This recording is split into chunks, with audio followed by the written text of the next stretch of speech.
the thing I would say is,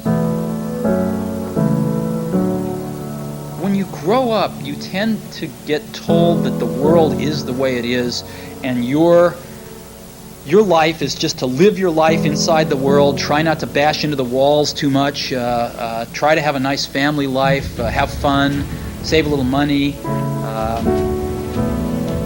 But life, that's a very limited life. Life can be much broader once you discover one simple fact, and that is everything around you that you call life was made up by people that were no smarter than you.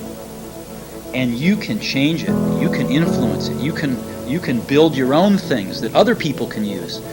And the minute that you understand that you can poke life and actually something will, if you push in, something will pop out the other side, that you can change it, you can mold it.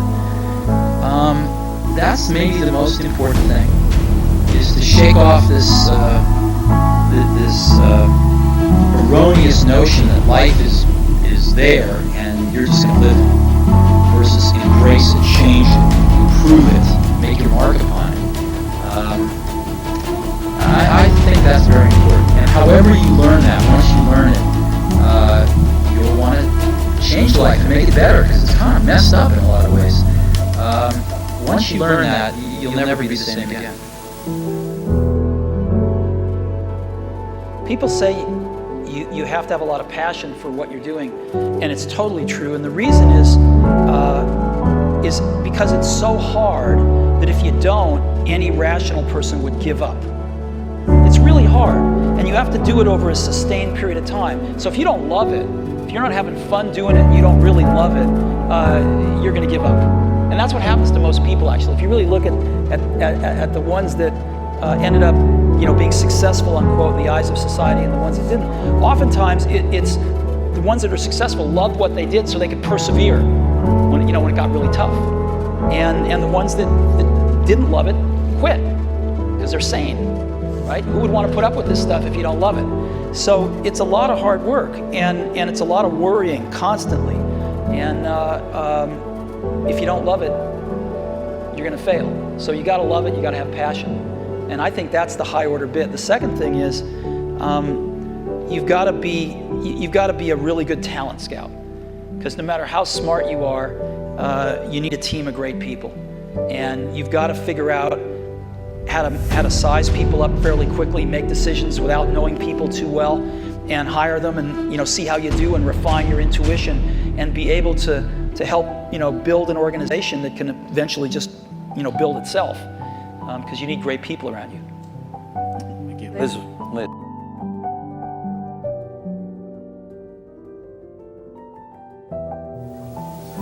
Now, I've actually always found something to be very true, which is most people don't get those experiences because they never ask. I've never found anybody that didn't want to help me if I asked them for help. I always call them up. I called up, this will date me, but I called up Bill Hewlett when I was 12 years old, and he lived in Palo Alto. His number was still in the phone book. And he answered the phone himself. He said, yes? He said, hi, I'm Steve Jobs. I'm 12 years old. I'm a student in high school, and I want to build a frequency counter. And I was wondering if you had any spare parts I could have. And he laughed, and he gave me the spare parts to build this frequency counter, and he gave me a job that summer in Hewlett-Packard, working on the assembly line, putting nuts and bolts together on frequency counters. He got me a job in the place that built them. And I was in heaven. And I've never found anyone who said no or hung up the phone when I called. I just asked. And when people ask me, I try to be as responsive, to pay that debt of gratitude back. Most people never pick up the phone and call. Most people never ask. And that's what separates sometimes the people that do things from the people that just dream about them. You gotta act. And you've got to be willing to fail. You've got to be willing to crash and burn, with people on the phone, with starting a company, with whatever. If you're afraid of failing, you won't get very far.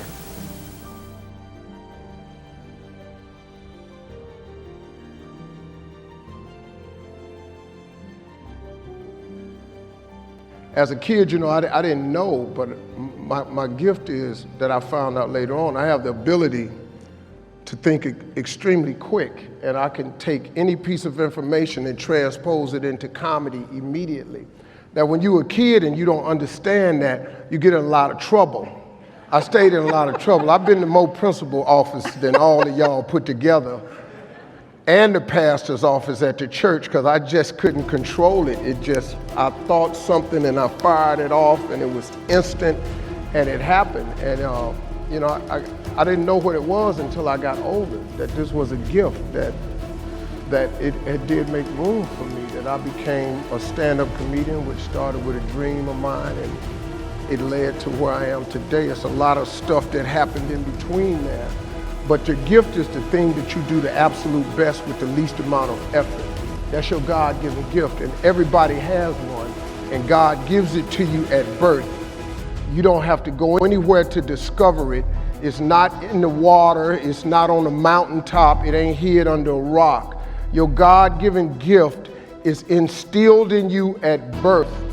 If you pursue that as opposed to your passion, there lies your greatest chance for success. The problem with people is we don't pursue our gift oftentimes. We try to go get an education and make it think that's gonna get us somewhere, and then we try to pursue a passion. And I'm passionate about golf. I really am. I'm passionate about golf.